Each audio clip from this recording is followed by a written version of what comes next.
Hello, I'm Alan Adcock with ASC Group. We're a cybersecurity and IT management firm based here in Atlanta, Georgia. And this show is Cyber Sentinel. Today, we're talking with Matt Ringer, who is the Global Director of Information Technology for Universal Alloy. Thanks for joining us, Matt. Thanks for having me.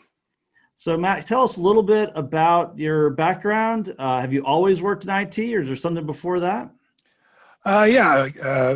Went to Georgia Southern, got a degree in information technology. We got married right out of college, started with a budget rental car as a system admin. Did not really excel as much as I'd like to in that job, but got an opportunity to learn with a pretty tough boss and moved myself to Carter's. At Carter's, I went more on the business systems side of information technology or information systems, working within the business intelligence and reporting. Cut my roots into putting in a product called Cognos Planning, working directly with the business and learning the business of Carter's and building financial planning brought me to the opportunity to partner with, at that time, the new CIO, Janet Sherlock. Janet Sherlock gave me a great opportunity. When I went to her office, she asked me what I wanted to do in 5 years, and I said I wanted her job.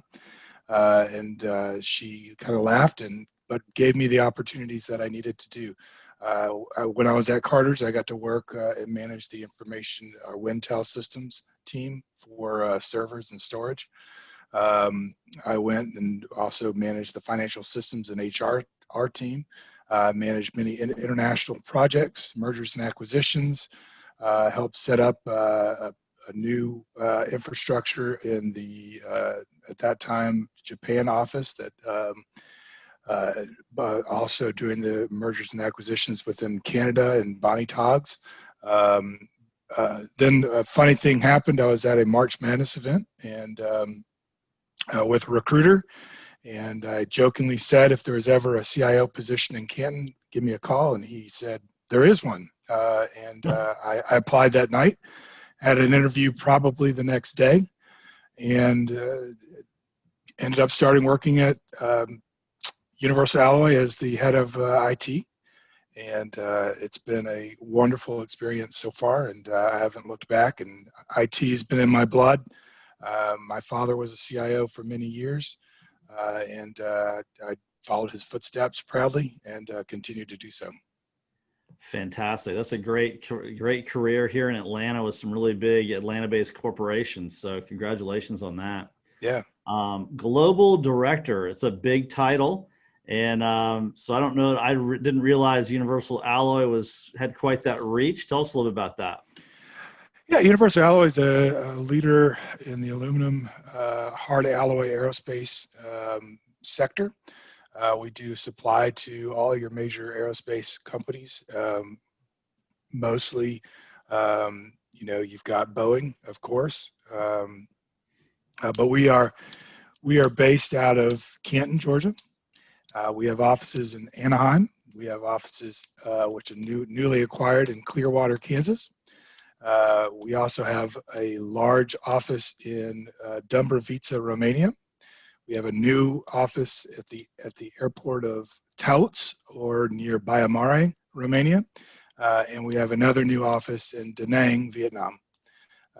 We also have a small development firm and engineering firm out of Bangalore, India. Well, that does pretty well stretch us all the way around the globe, doesn't it? Yeah, it does. So operations don't ever shut down over there, do they? They do not. They do not. Something's going all the time. So, we're on the tail end now, we hope, of this COVID crisis that we've been through here in the globally. What kind of changes has that kind of forced on Universal Alloy, and particularly on the IT side? Well, on the IT side, it's been tough. I mean, we were a company that was growing tenfold,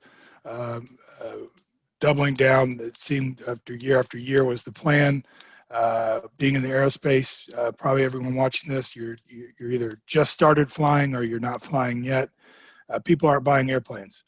people aren't buying airplanes, so we're having to reduce staff and adapt and move into what's more of a strategic role of doing things that solely matter to the company, that either is a risk that needs to be mitigated or a quality issue that needs to be addressed. So it's very different. My verbiage went from yes to no very quickly, and that's tough. That's tough on my team. That's tough on our customers that we're supporting, which is the business. And so it's an ongoing adventure. For us, we are a central company, so we've been open.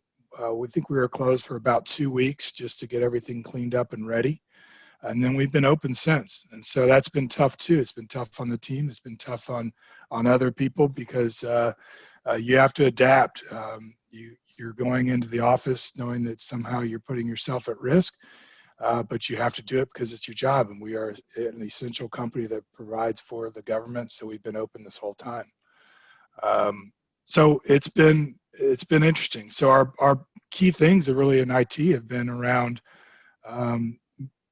patching, policy updates, making sure documentation is up to date, putting in new applications for internal development, putting in business improvement, doing things related to security, only essential spending.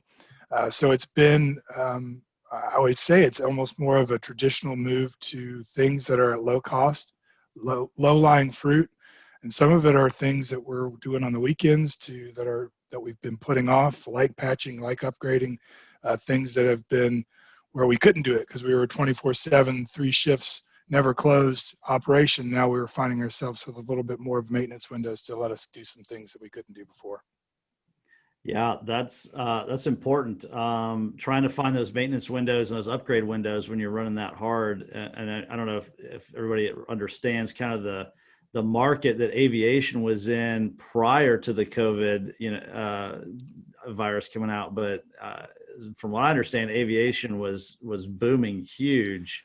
Yeah, never higher. Yeah. And until this hit, it was the primes were up in capacity continuously. It felt like so. Trying to find time to do those upgrades and maintenance is really difficult in operations that run on that kind of schedule. We've got some clients that have that kind of challenge as well. So, assuming that we get a vaccine here soon and things start coming back to normal, what are going to be some of the technologies or key initiatives that you're going to be looking at from an IT standpoint going forward once this kind of returns to normal? Yeah, we're going to really continue our security roadmap. We put together a pretty aggressive security roadmap just for compliancy to some of our regulations. We had to put some brakes on things like that because of funding. So we're going to be doing that. And then if we can get back to a good spot, I have a sense that we're going to be continuing with our systems integration and ERP integration to make sure that we are all on the same system across all companies within Universal Alloy globally. All those things got put on hold when this started. So that's where I think we're going to go.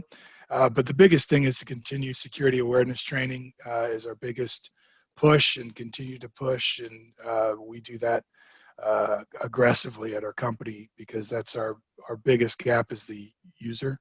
And from the user at the bottom ground all the way up to the executive. So we're doing a lot of aggressive training as well. Yeah, on the IT side, we find that as well when we do phishing tests and things like that. It doesn't matter what your role in the company is; you're equally apt to fail those fail those tests. So it's really important, all the way from line workers all the way up to the top executive suite. So that's really important. Hey, we appreciate you being on this episode of Cyber Sentinel today. How can people reach out to you if they have any questions about Universal Alloy and what's going on up there? The easiest way is through LinkedIn. You look up Matt Ringer, you'll find myself there. It's /Matt Ringer on there. That's the easiest way to get a hold of me. And I'm on there pretty regularly. Thank you so much for being our guest today. If you have any other questions about IT or cybersecurity, you can find us on social media at #CyberSentinel.